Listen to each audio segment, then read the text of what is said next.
Right. Good afternoon, ladies and gentlemen. It is now 3 p.m. sharp. I'm Dr. Vishnu Durga from Action Invest Caribbean Inc. And today I will be hosting this particular session, which is on the value that ISO 9001 actually brings to your business. I will be joined very shortly by our presenter, Ms. Kandel Bostwick, and she will be taking us through the presentation. Now, you may be thinking ISO 9001 at this point in time, given some of the developments in Guyana. And I can tell you, as someone who's been in the business sector for over 20 years, that it is always good to prepare for the opportunities that are to come. We know that in Guyana for over 5 years now, we've been preparing and developing the ability to now have oil production. We have been hit by several crises, including elections, including COVID, including low oil prices. However, what we do expect is that after every winter, there's a summer. Whenever things do get back to normal, we do expect our economy to get back to some level of activity, and more so activity that has never been seen in the history of our country.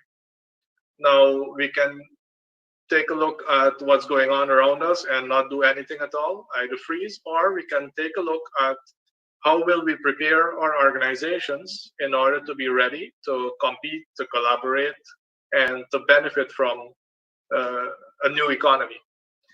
We have recently also seen that in the entire Caribbean, Guyana is the only one that is actually expected to have a positive GDP growth in 2020. And I think the only other country that comes close is the Dominican Republic, which is actually projected to flatline, right? So to have actually a 0% growth. So with having said all of that, I would like to thank you for taking the time to be here with us today, and to give you an overview of this particular session. We will have our introduction. We will look at various quality concepts, followed by the benefits of ISO 9001 quality management system. We will then look at the requirements of this particular standard, and there are many, many standards. We're picking 9001 today because it's a good base standard for any organization.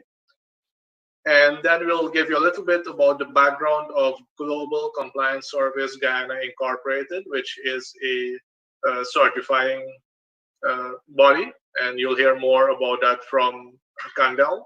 And then it will be followed by a question and answer session. For all the persons who are joining us via this Zoom webinar live, I would encourage you to type in your questions into the chat box so that we can have them all together, and we will deal with them in the segment that will be really geared to make sure that we address any concern that you have. For people who are following us on social media, I would ask that you can also feel free to put your comments there, any questions there, and we will do our best to respond to every single question that is then placed into that particular forum.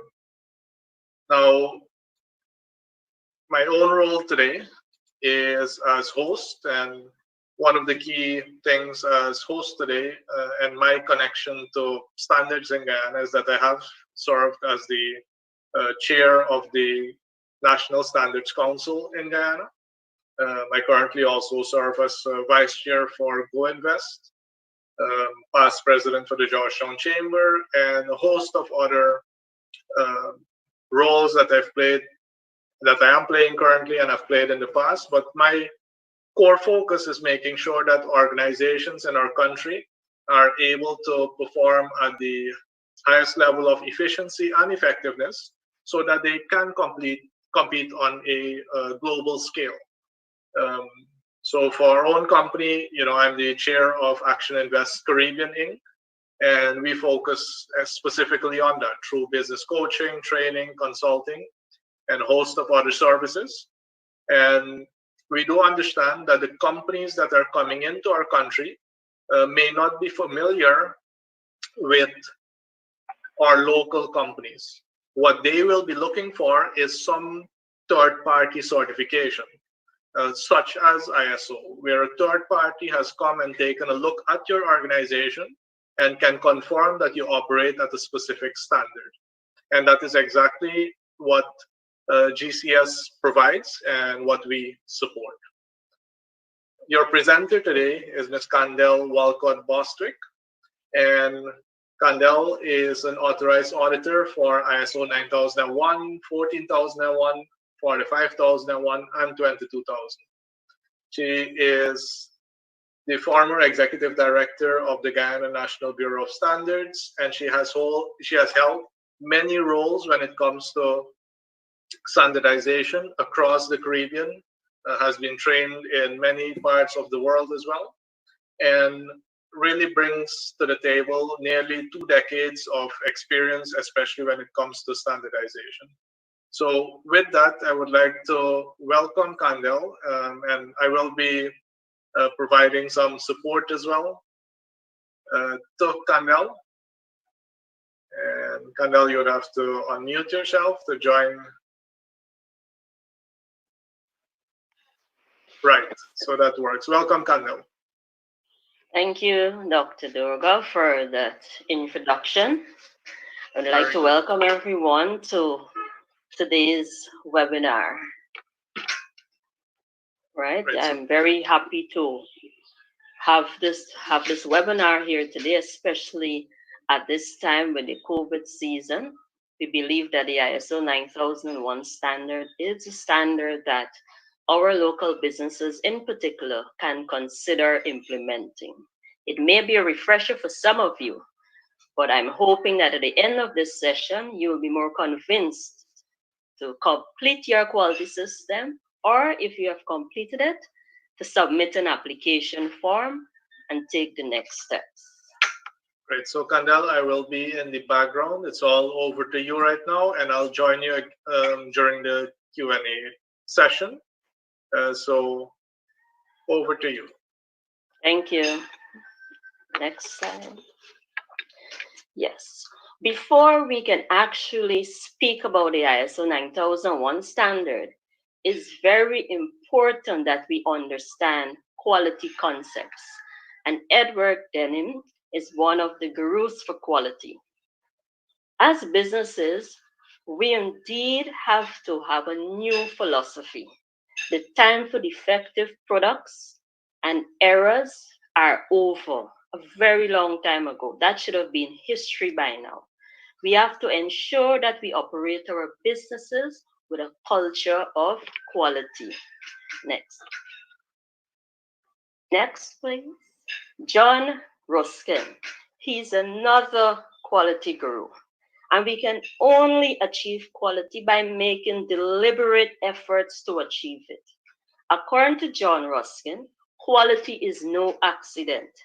The intelligent effort you have to make is to implement your quality management system and monitor it for effectiveness. And the key word there is monitor it for effectiveness. And that's where the effort comes in.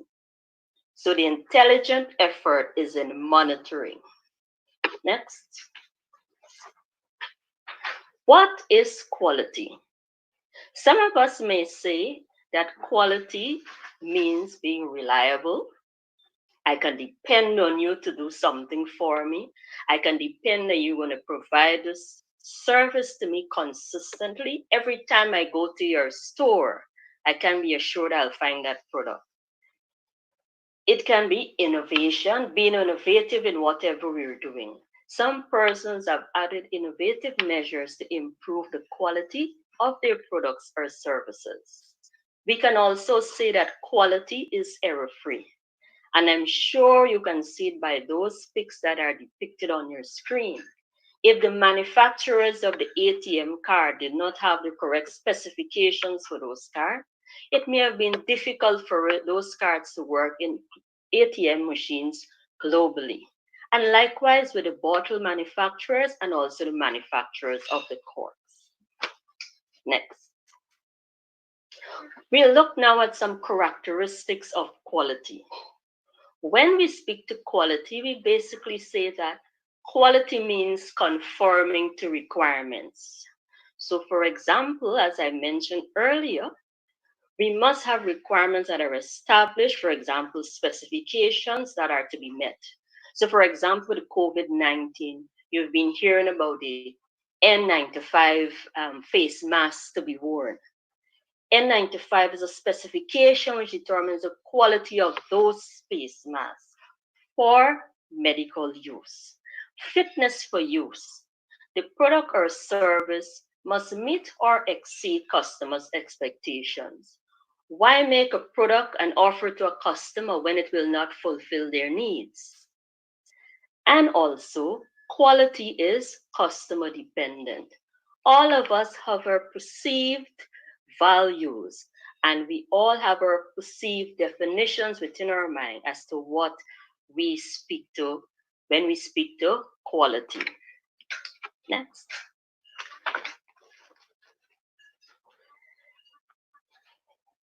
According to Peter Drucker, if you look at this quotation, and I have some characteristics listed there for quality, can you rate your company on a scale of 1 to 10? What does cost mean? What is the value of for money that you give to your customers on a scale of 1 to 10? What is the cost for quality? What are our costs based upon? What do your customers pay for? Are they paying for the price of quality? Or are they paying for the cost of your mistakes due to poor systems? Remember, the quality is what the customer needs. Right? Next. Now, what is a quality management system? And the ISO 9001 is the standard that will help us to implement such a system. It is a system that will allow us to meet or exceed our customer requirements, and that we continually put systems in place to improve our business operations. And they see a quality system is an interaction of a number of processes. And I'm sure most of you know what a process is. It starts with inputs, you have the process, and then you have outputs. For example, with your procurement system, how do you purchase your raw materials? And I should say, how do you purchase quality raw materials? I'm sure you have specifications. So part of the inputs, you must have specifications because you'd like to know what you are purchasing. You must have a list of approved suppliers. Those are persons who you would have evaluated prior, and you're aware that they have the type of raw material and the quality of raw materials that you need. You may have an inspection checklist. And of course, we have to have competent staff who can carry out those inspections. We may need equipment for inspection or testing. And those equipment, we have to ensure they're accurate, especially if they're measuring equipment like a scale. If we're measuring the weight, temperature, we'll need a thermometer. And we have to ensure that these instruments are calibrated so you can get the right measurements. Of course, we may have a sampling procedure and our method of approval. At the end of the process, what are the criteria that we have to meet to ensure that our raw materials meet our requirements? And of course, our outputs would be the raw materials that are meeting our requirements. Now, once we take time to set up our systems, to provide quality products and services meeting customer requirements, we will experience a transformation within our business. Imagine 95% of the problems caused in businesses, and I'm sure you'll agree with me, it's because of lack of systems. Only 6% is people driven. So I encourage us today to implement that quality system. Next. So now we look at our quality management principles. And these are basically the foundation that sets the tone for the development of a quality system. Now there are 7 quality management systems. And once we adopt these quality management systems, it will create a positive culture within our businesses to achieve positive results. And I will now discuss with you the importance of each of these principles. And the first principle deals with customer focus. Next. Now, our customers are very important to us. And I'm sure you will agree that without your customers, you have no business. So in order to improve customer loyalty, customer satisfaction, we have to ensure that we're aware of the customer requirements, and we will put systems in place to either meet and exceed their expectations. We must also ensure that our organization's objectives are linked to our customers' needs and expectations. So if our customer requires quality products, we have to put systems in place to provide assurance that they will do so. And the system will allow us to develop processes within our quality system to ensure that we can meet our customer requirements. And of course, we need to measure and monitor our customers' perception of our service so that we can improve on the quality and delivery of service we offer to them. The other management system principle has to do with leadership. And of course, this is very critical for the successful implementation of any quality system. Just like how leadership is important or very key in the success of our businesses or the success of any organization, leadership is also critical for the quality system. Top management has to communicate to the organization its mission, its vision, its goals, policies, and processes. They are responsible for ensuring that the quality management system is maintained. They're responsible for providing the necessary resources.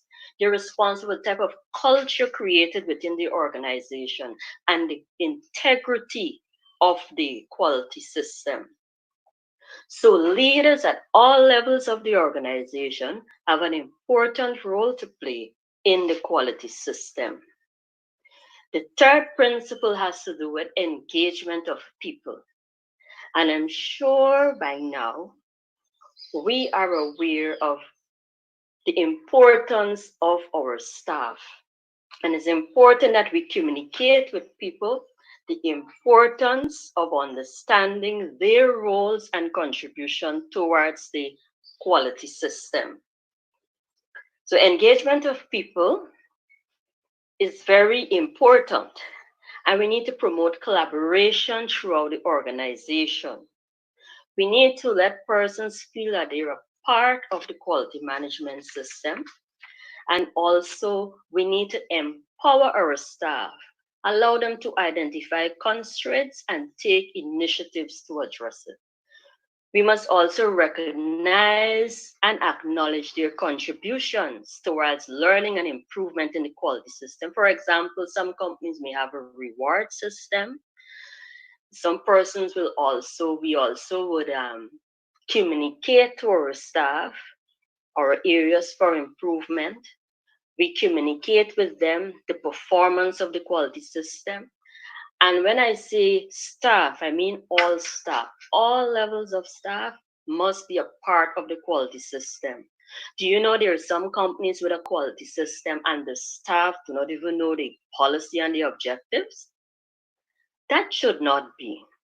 Each staff, from the driver right up, all levels of staff must be aware of the quality system and they must be aware of their contribution and how what they're doing, their activity, impacts the quality system. We'll now move on to the process approach. Now, with anything, they say if everything is documented that we do as a process, it's very simple for us to understand it.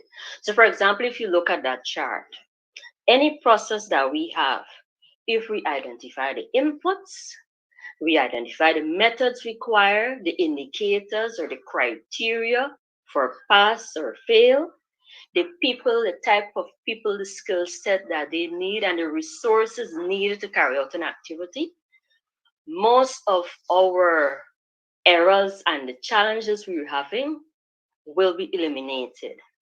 So with the process approach, we need to define the objectives of the system and the processes needed to achieve them, and establish authority and responsibility, also accountability for managing the process. So we have what we call process owners, and they are aware of their roles and responsibilities. So the quality management system embraces the use of the process approach, and many processes will be equivalent to our quality system. The other quality management system has to do with improvement. And with anything that we're doing, we need to show that we are improving on what we are doing. We need to establish objectives for improvement at all levels of the organization. So if a process is completed, we need to ensure that there is improvement in what we are doing. So for example, we must be able to train and educate all levels of staff on the basic tools and methodologies for improvement. For example, if their non-conformity is identified, they must be able to do the root cause analysis. They can have the Pareto charts, brainstorming, and many other tools that they can apply for improvement. Next.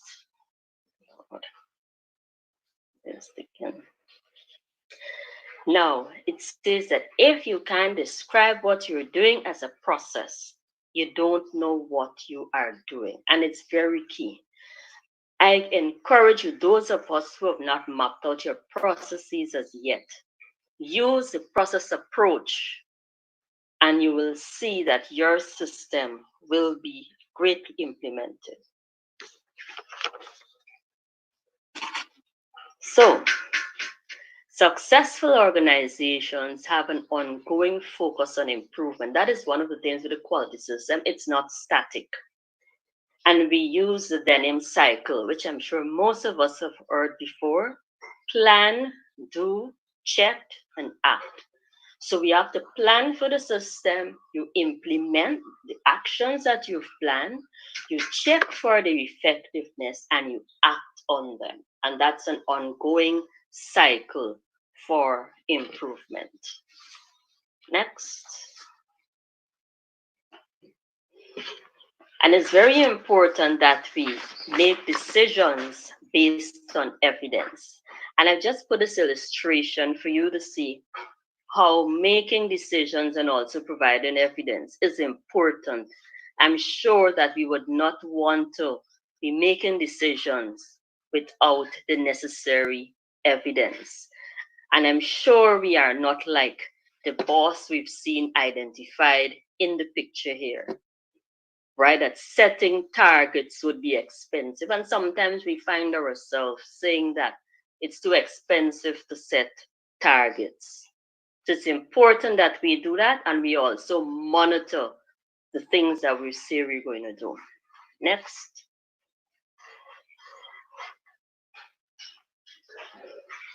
So basically, we can say that you can't manage what you don't measure. And this quality system is all about measuring what we're doing so that we can be effective. Next.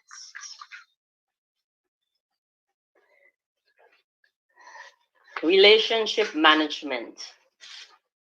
This is the final quality management principle. For sustained success, we need to have a good relationship with our suppliers of our products and services. For those externally provided products, services that we get from outside sources, we need to have a good relationship, because once, for example, they're aware of our requirements, they're aware of the time frame that we need, let's say raw materials, they're able to provide us with those services. And with this relationship that we have, once we implement a quality system, it will also allow our suppliers to want to implement a similar quality system to be part of that supply chain, because it will also help them to better serve you. So both parties have common needs. That's why they call it a relationship. You would like to have their materials or their products or their services, and they would also like to be the supplier for you. So it's good to have a good relationship with our providers of external services and products. Next.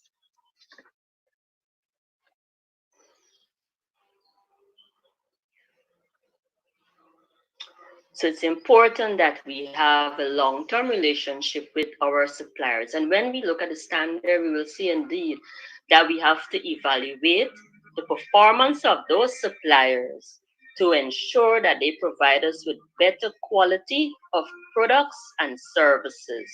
Next.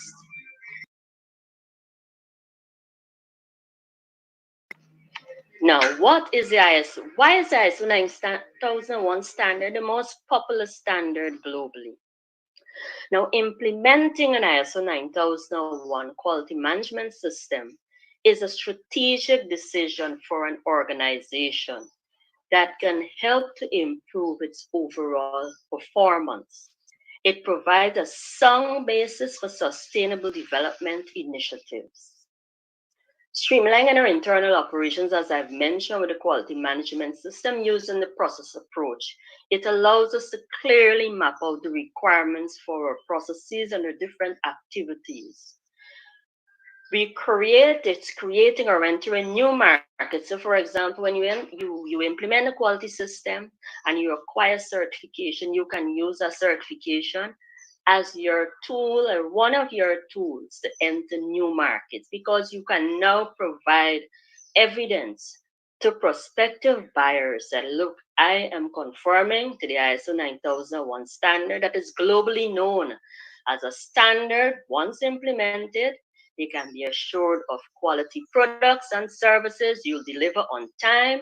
You're going to deliver to meet their specifications. You're going to have systems in place to monitor their customer requirements. Procurement of raw materials. When there's a tender out, you can now um, provide that service by showcasing, okay, we are certified to meet the requirements of ISO 9000, and also you're assured of the quality of product that is provided. When you're buying raw materials, ISO 9001 makes provisions for you to state your criteria, this criteria that is required for your raw materials, so that you're able to buy what is required for the delivery of products and services to meet the requirements of your quality system and your customer. So you'll have a framework, you'll have a process for procurement, inspection, testing, as I've mentioned before. Improve evaluation and selection of suppliers. Here again, you'll have a framework for setting criteria for your suppliers. What are the requirements they're supposed to meet to be able to provide you with products or services? Sales and marketing, communication with customers, very key. In our marketing strategies, we can also use the ISO 9001 to promote our services and our products. And in communicating our customers, we know it's very key. We have a system for monitoring customer satisfaction and also a system for ensuring that customer requirements are met. Next slide.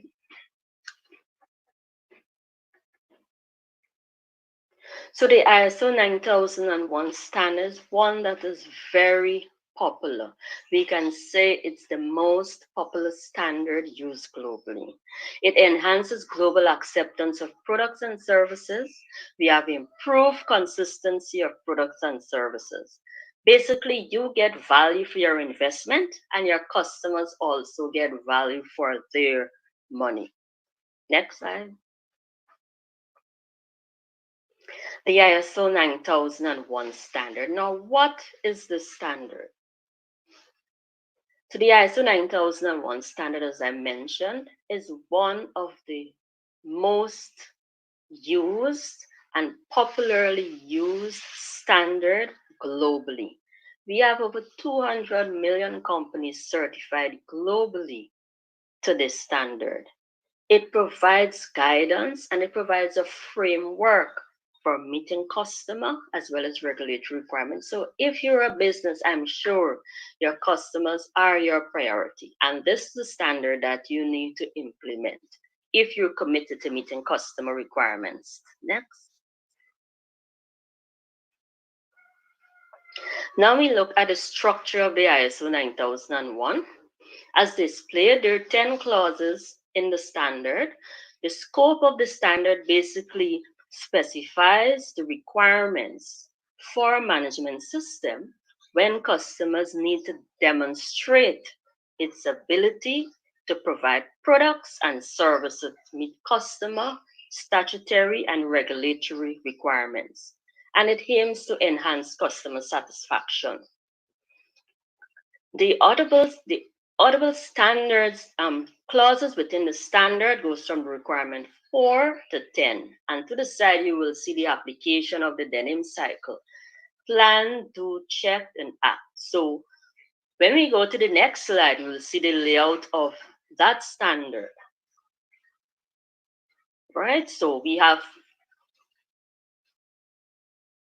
highlighted the sections now.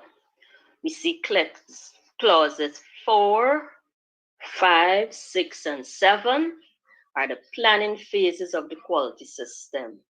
The do phase is 8, which deals with operation. Clause 9, which deals with performance evaluations, where you check on your quality system. And clause 10 is the act phase, where we look at improving our quality system. So we'll now go into the requirements of the quality management system. And this slide basically shows us an outline of the requirements of the quality system, the different clauses in the standard, which will basically provide an overview. So our businesses are established to serve their customers. I'm sure you will agree with me. So if we are to serve our customers, the first thing we should do is find out the requirements of our customers. Please put in the chat box, what are your requirements as a customer when you are going to buy, for example, a pair of shoes or a shirt? Are you providing the products and services of the desired quality? Do you meet their expectations? Do you buy from your own stores? Will you use a product or a service that you offer to your customers? Will your staff use it? If your answer is no to any of the questions, or you hesitate to say yes, ISO 9001 is a compelling solution for your business. Let's find out why. So we look at clause 4, which is the context of the organization. Next clause. Next slide, please. This is a new section for the management system standards as of 2015 with the ISO 9001. And the context of the organization is basically for us to understand the environment, or as businesses, we need to understand our context, which deals with our internal and external issues, as well as our interested parties. We must know the needs and expectations of our interested parties. For example, external issues can be social, economic, political, the markets, what market share do we have, the statutory requirements we have to meet. For our market factors, who are our competitors and what is our market share? Internal issues can be our company resources, the overall performance of our companies, our human resource capacity, etc. So we can identify these issues by doing a SWOT analysis or a PESTEL analysis. And a SWOT analysis, I'm sure all of us are aware of its strengths, weaknesses, opportunities, and threats. And once we do that, it will give us a clear indication as to what are our issues. And we have the PESTEL analysis, which is political, economic, social, technological, legal, and environment. So we also need to address our interested parties and their expectations.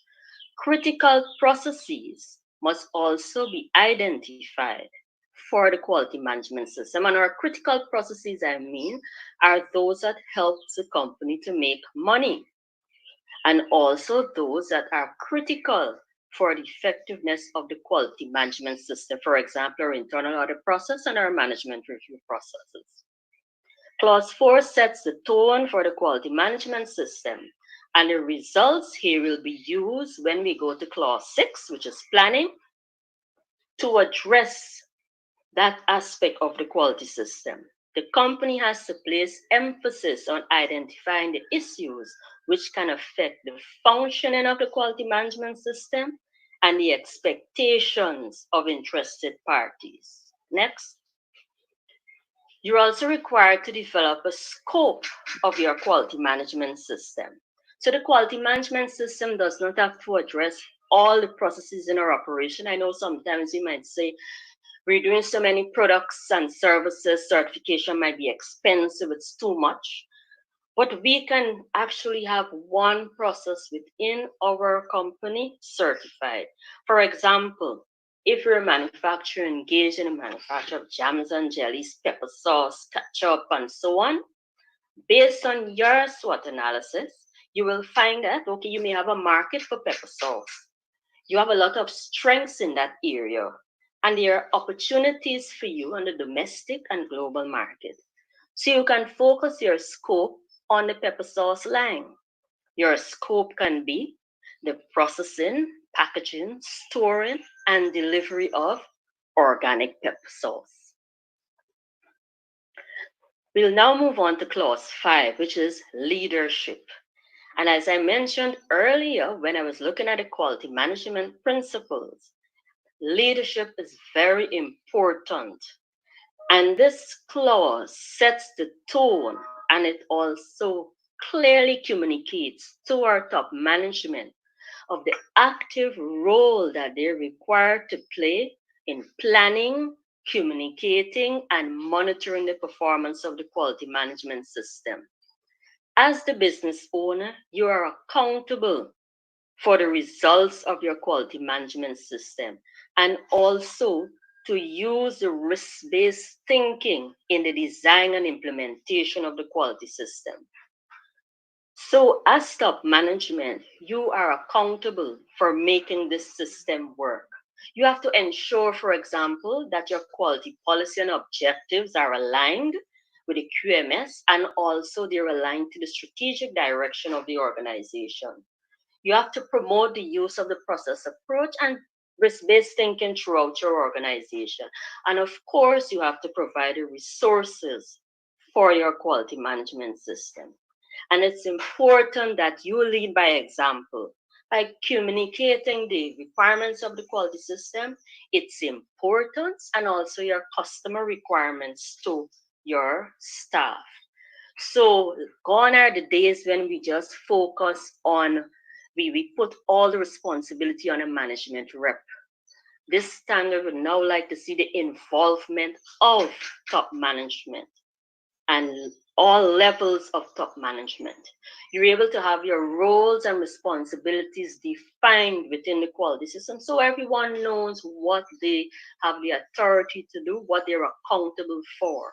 But at the end of the day, top management is responsible for the effectiveness and the results of the quality management system. It's not your staff, it's you.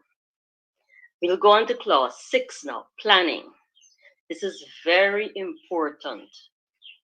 So this requirement is to allow us to plan our quality management processes, determine risk and opportunities. These are the things that can happen, things that can go wrong. These are the things we call risk, and they can be positive risk and negative risk. And we plan actions to address them. We must plan to prevent nonconformities, including nonconforming outputs. Because remember, if the system is effective or processes are working, we should not have nonconforming product. However, if we have it, we have ways in which to address nonconforming outputs. And we must determine the opportunities to enhance customer satisfaction. The issues and expectations of our interested parties, as you would have identified prior, would also be considered in this phase, because we have to meet the needs and expectations of our interested parties. Next slide.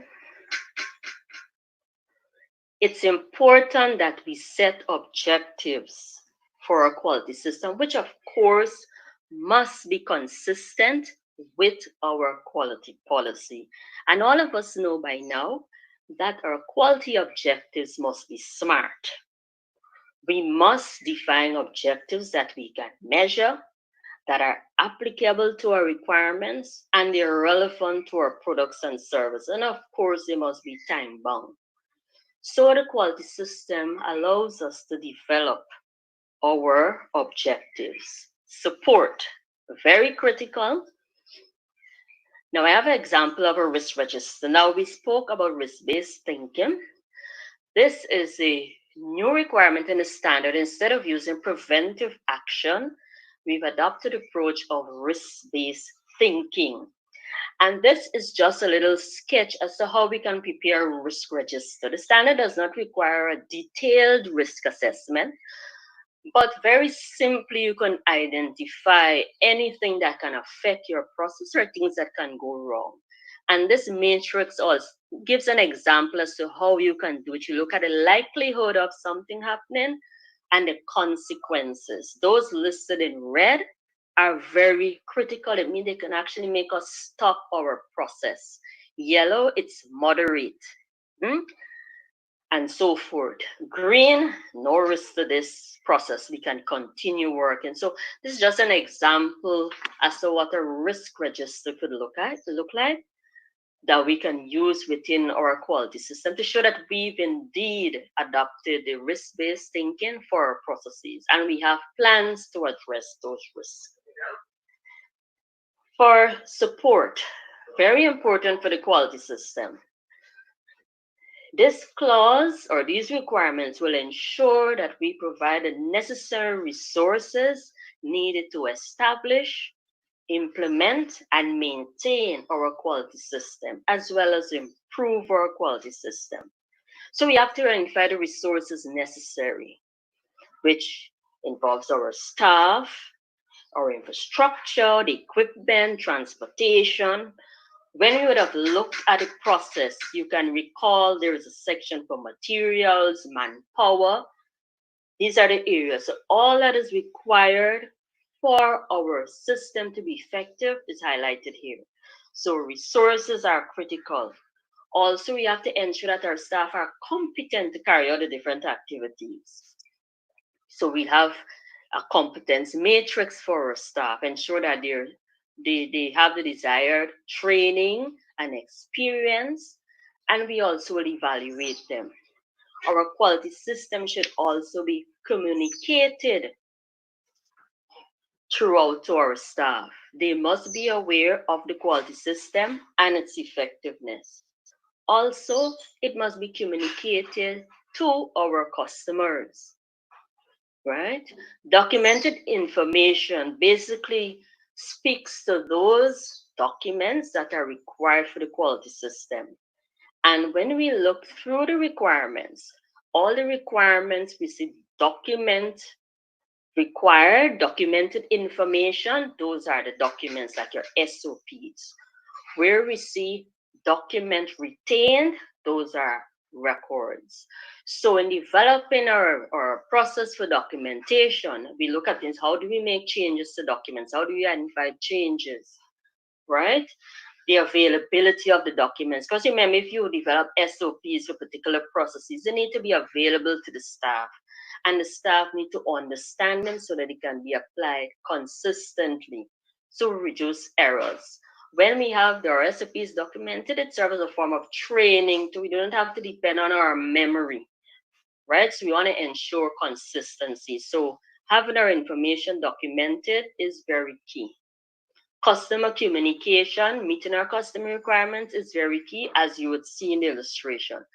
Don't let us guess what our customers want. Let us ensure that we have the requirements documented. We clearly understand what the customer is needed.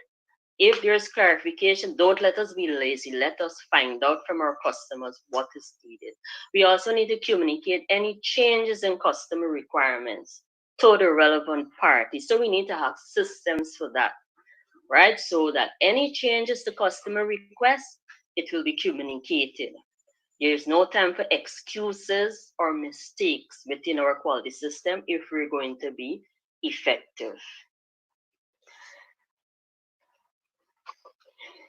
The other requirement, clause 8, which deals with operation, and this is the body of the standard. It's the body of our operation.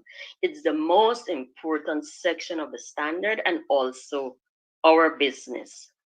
So this requirement ensures that we plan, implement, and control the processes necessary for the production of our products and services, even those processes that are done externally. The risk and opportunities and the quality objectives determined during planning, including potential changes, are key inputs for consideration. If you notice, what are the inputs in this process for us to have operations at process one to the different processes? So it's important that we're aware of the operations, we conform our criteria to control our operations and our processes, and we've identified criteria for acceptance of products and services. So we need to have effective controls in place to ensure that we have our intended outputs, which are our products and our services are designed. So we need to define the requirements of products and services. Customer communication is very important because if we look at that chart, the inputs are critical for us to get the desired outputs. Next slide.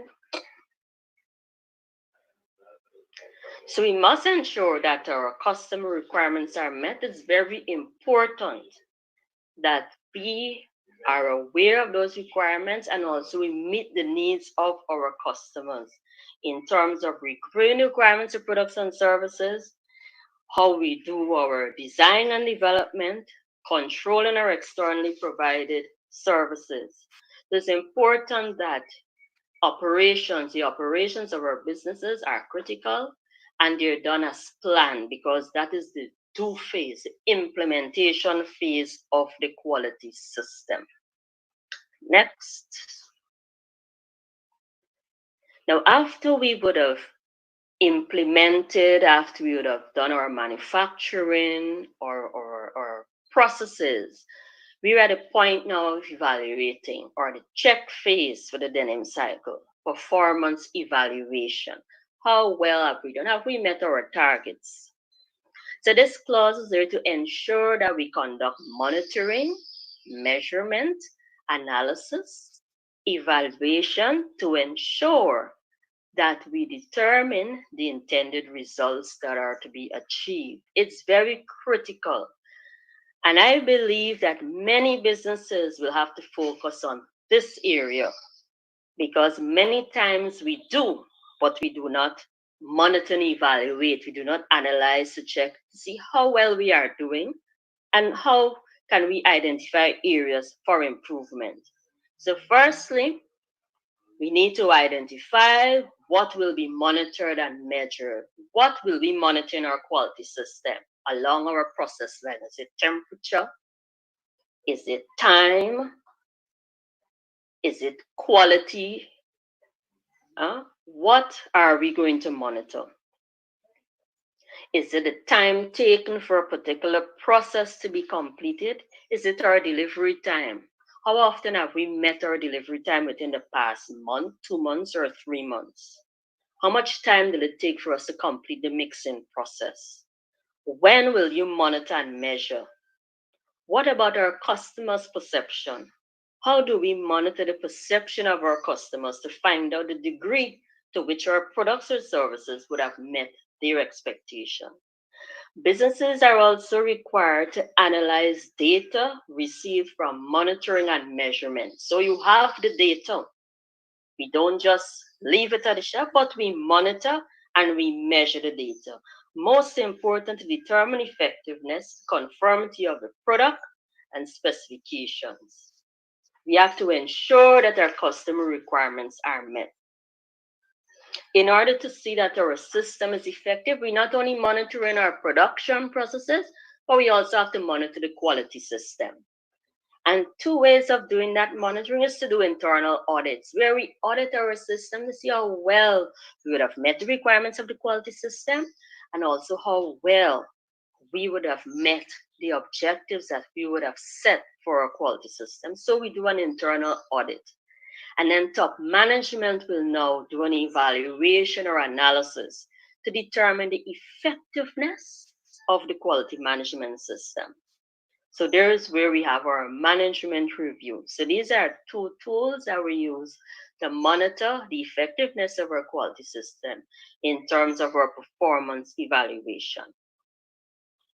And the final clause in the standard deals with improvement. So after we've done what we had to do, we must act. So we were late in delivery. We had 10% increase in non-conforming products. What do? We don't just say, oh, that's a small amount. It doesn't cost us much. We have to take action. The intent of this requirement is to ensure that your organization determines opportunities for improvement, as well as plans and actually implements the actions in order to improve your results and to enhance customer satisfaction. Improvements are important to help us in meeting customer requirements and expectations.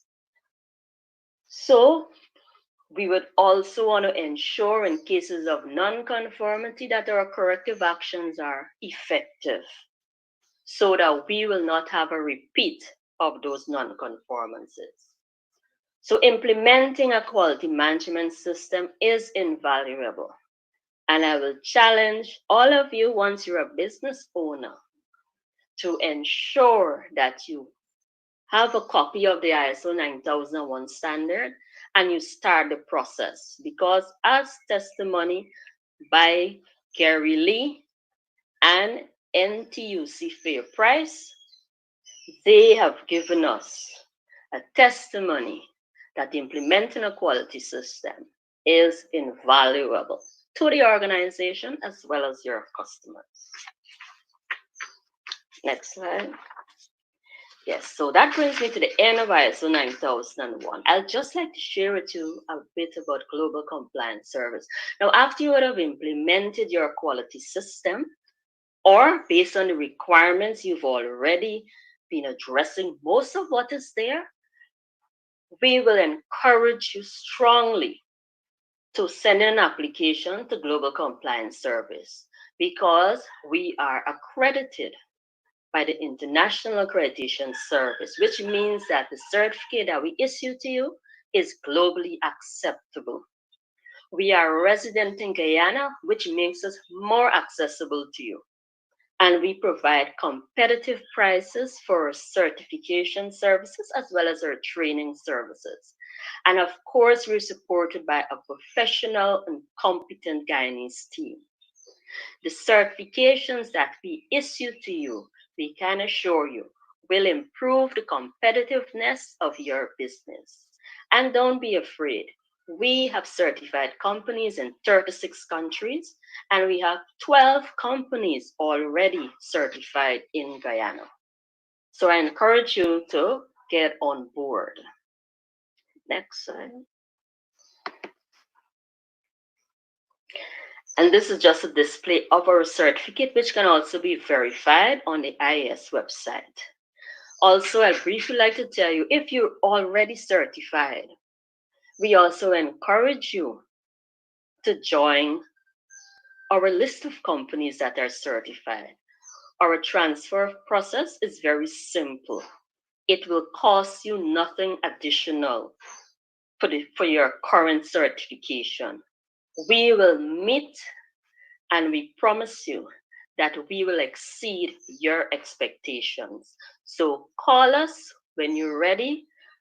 Basically, you submit your application form. If you've already certified, we encourage you to submit a similar application form with your scope and the products and services that you're certifying, your location, and exact application that you would have sent to your current certification body with the cost, and we can assure you that we will work with you to ensure that you have a smooth certification process.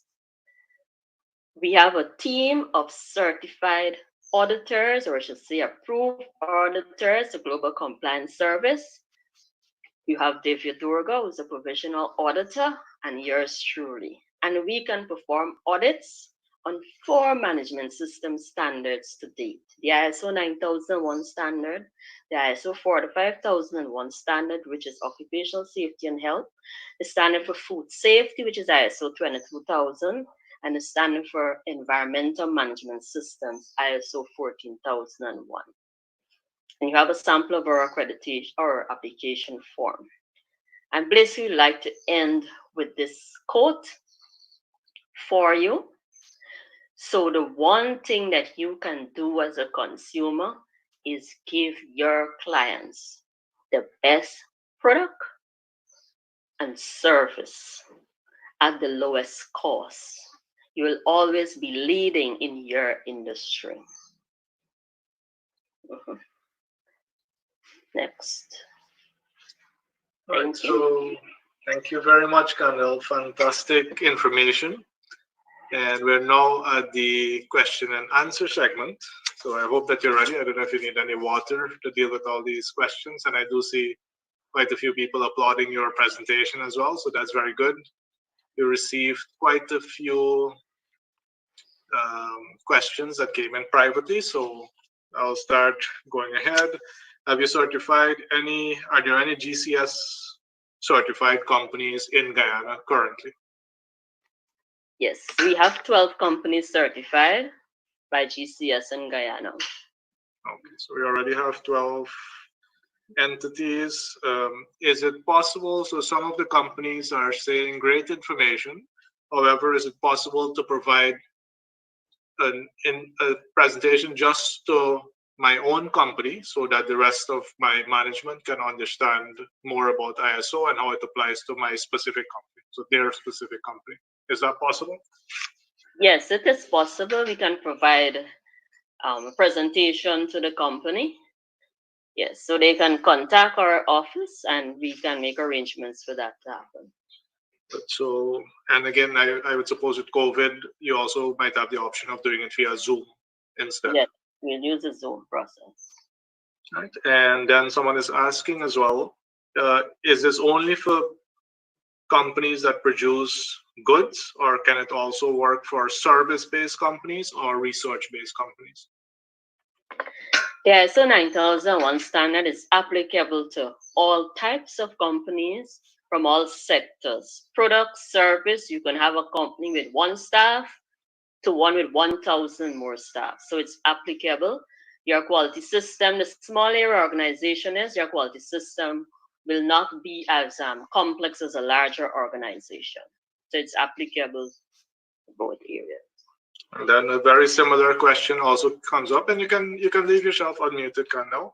Another question came up as well that, fantastic presentation. They would like to share it with the rest of their team if they could get the slides. So I can answer that one. I know that we are creating a recording right now, and everyone who participated live on the call will receive a link to the recording. So that is that one answer there. To the question about what people really want from the goods that they buy, we got answers like value for money, they want to receive a quality product, they want to have durability of the product, so that is very good.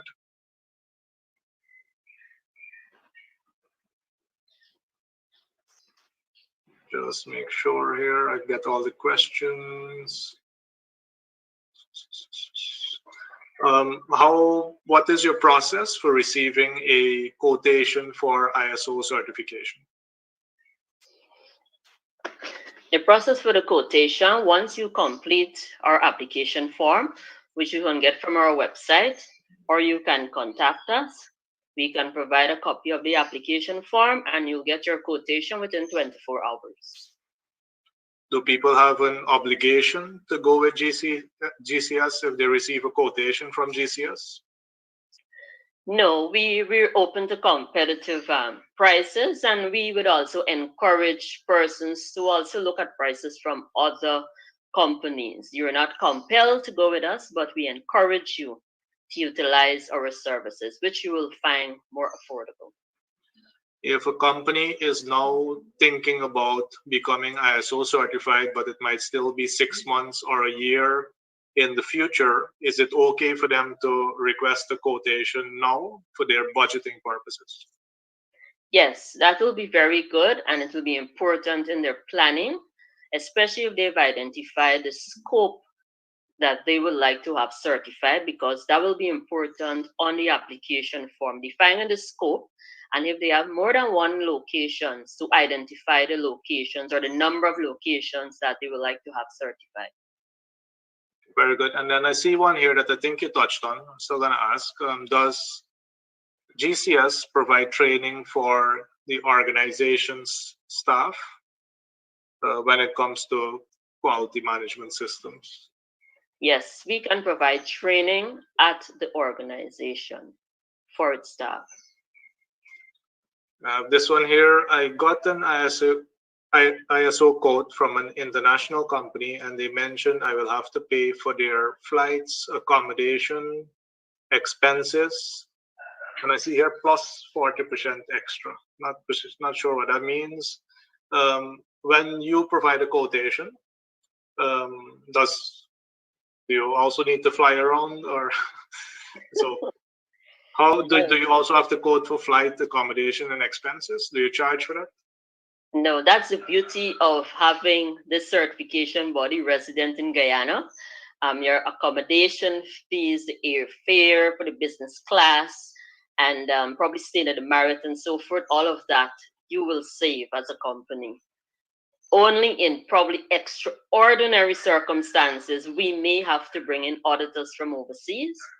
But so far, we will utilize our local auditors. And of course, you'll be informed of that. This one here is a little bit of a ticklish question. How does your pricing compare to another ISO certifying body? Our prices are very competitive. We are able to do some comparisons. And as I mentioned, there is no other certification body resident in Guyana. And of course, you would not have to pay your accommodations and your fare, and also the hotel time that the staff will have to stay, the auditor will have to stay if they fly down to Guyana. Also depends on which country the auditors are coming from. The cost of certification will vary. All right, and then I see this one here, which I think you might have touched, but can a small business be eligible for certification once they meet all standards, or is this only for larger entities?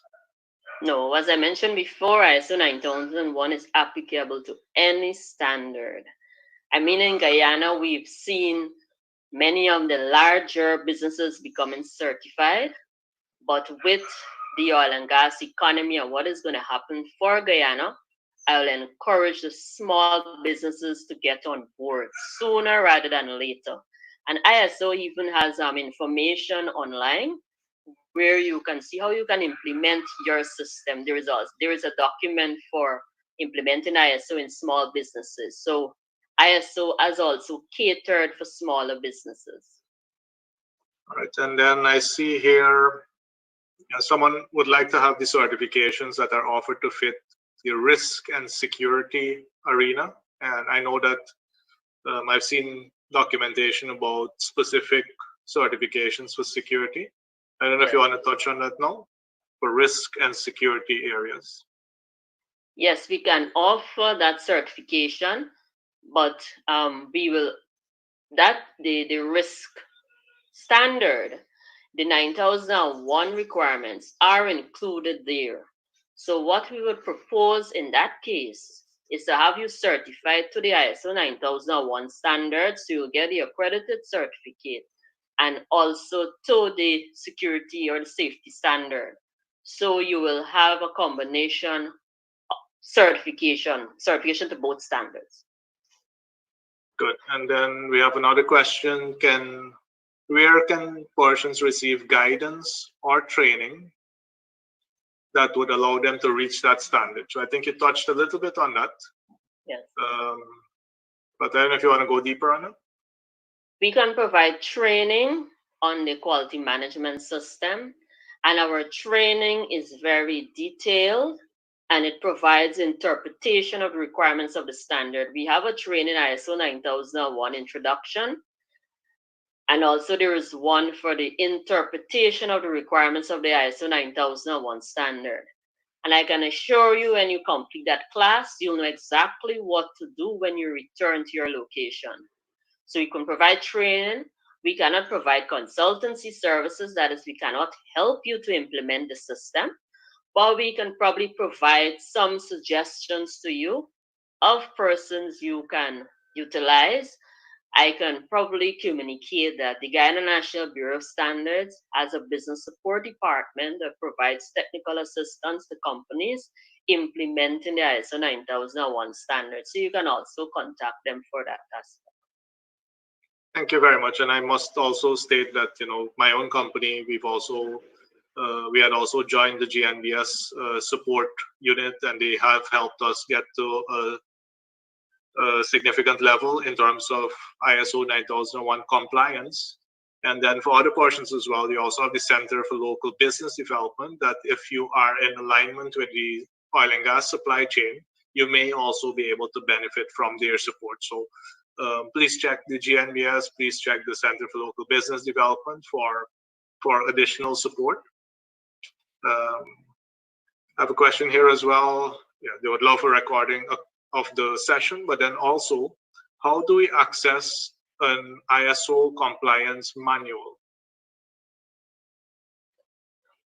There is nothing as an ISO compliance manual. I think what persons would have done, like consultants, is probably prepare manuals that can guide companies.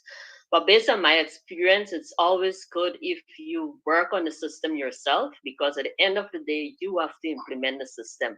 A consultant comes in, he prepares a system, or you just get a manual that was made by someone, you may have a difficulty implementing a quality system. So we encourage you to go step by step and implement that system for your company. Have your staff involved. Identify a project team to work on developing your quality system. So there is no manual that you can model from. They're just guidelines. Maybe I can also share for our company, about 10 team members, and us committing about 4 hours per week. We took it was nearly about 9 months to become compliant. So it's not also something that you're in a hurry. And I do know that the companies for which we were preparing ourselves, and we do work for the oil and gas sector, and we know that this would have been of interest to them, they were happy. And I can say that for our case, they were happy to know that we were compliant and that we were in the process to become certified. So it doesn't mean that you have to become ISO certified tomorrow, right? You can plan it out over a period of time by which a company can become certified. And then I still see questions coming in, but I have one here that says, again, it is asking about, can it apply to the service organizations, which you already answered. And then we also have the question asked that, what about the hospitality sector? Yes, I would love to see our hotels and other businesses in the hospitality sector certified. Because as I mentioned during the presentation, it looks at customer service, commitment to customer service, and meeting or exceeding your customer expectation. Imagine what the feeling would be like as a customer if those services are certified or if they're ISO compliant. So it's applicable to the hospitality sector, the healthcare sector, education sector. If you have a school, you can implement it. If you're doing manufacturing, small scale, large manufacturing, if you're providing janitorial services, banking services, insurance services, you may be doing pepper sauce, let's say, you know, anything. Once you have customers, you need to, I'm sure your objective is to satisfy their requirements, and this standard will guide you. And why it's important for the smaller businesses. When you start off with this foundation of ISO 9001, it will help your business to be sustainable and you will grow faster. You are going to save money because as small businesses, I know many times our resources may be limited. You'll be able to work effectively and efficiency and get value for your investment.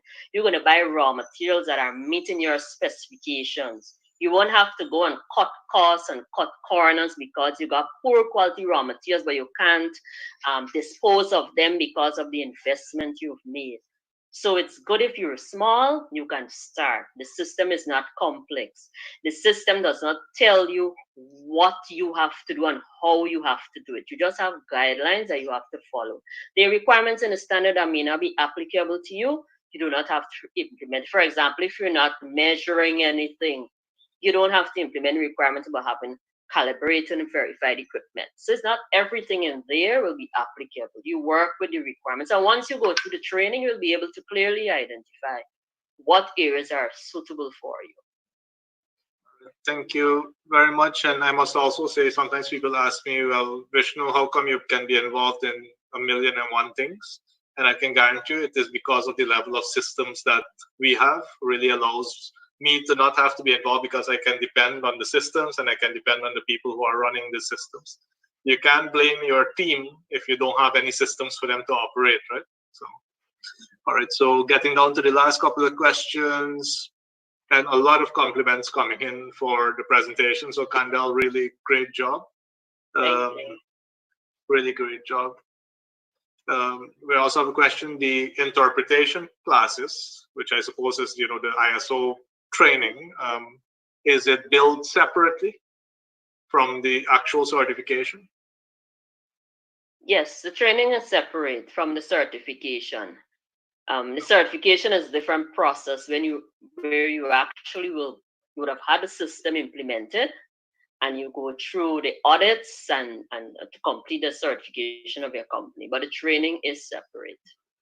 All right, and then I have another one. Is ISO certification available for dialysis units that are separately owned and managed within a private hospital?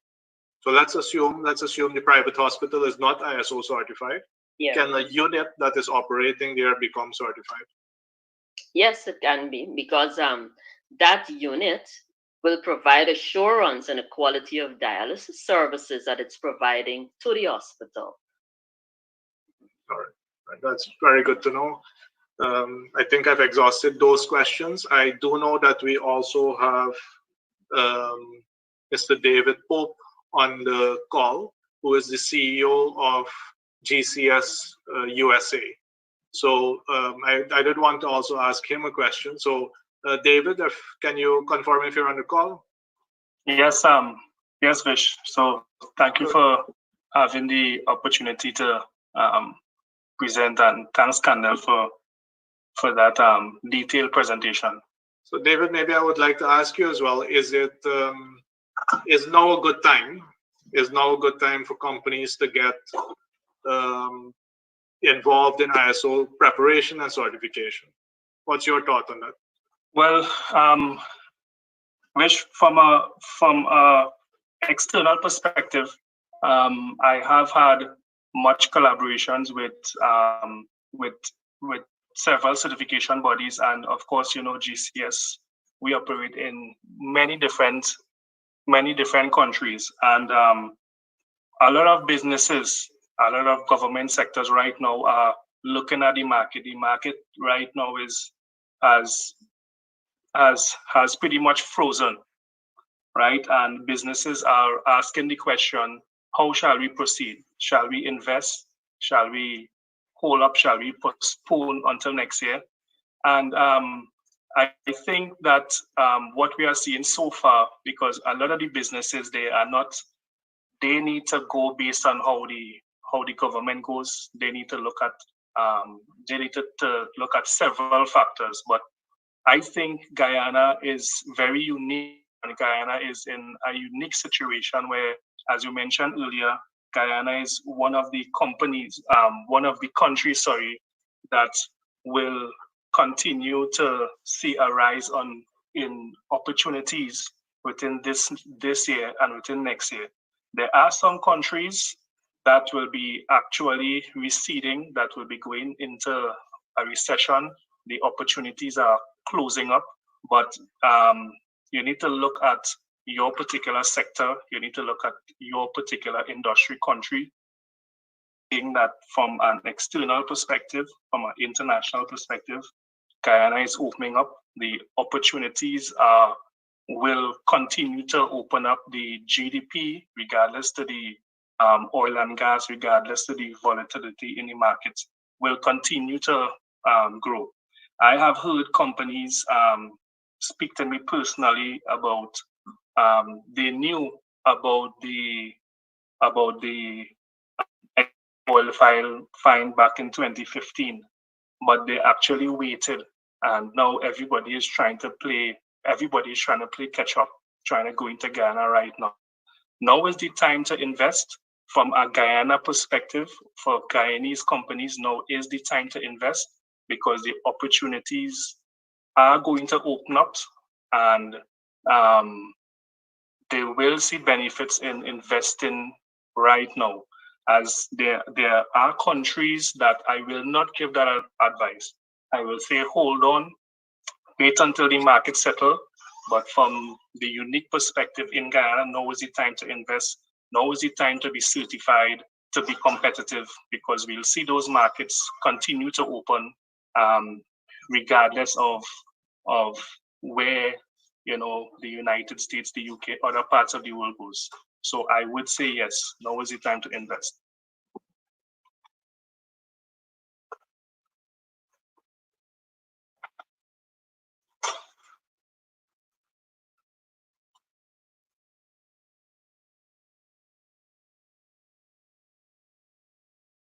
Kandel and David, is there anything else you would like to share? And whilst you're thinking about your final comments, I would also like to ask you a question that came in.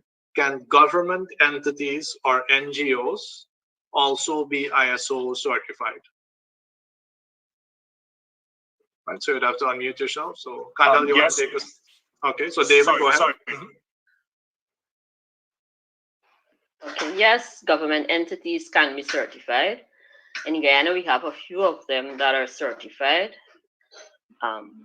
by other certification bodies. As I would have said, and I could continue to repeat, once you're dealing with customers, once you have customers, the ISO 9001 standard is applicable to you, irrespective of your size, the sector, irrespective of what you are doing. Once you're serving clients, the standard is applicable to you. And I'm sure you would have agreed with me when I went through the requirements of the standard. Very good, very good. Before I ask David to come on to make any final comments, Kandel, your closing remarks? And again, I must thank you for a very well put together presentation. Everybody really loved it.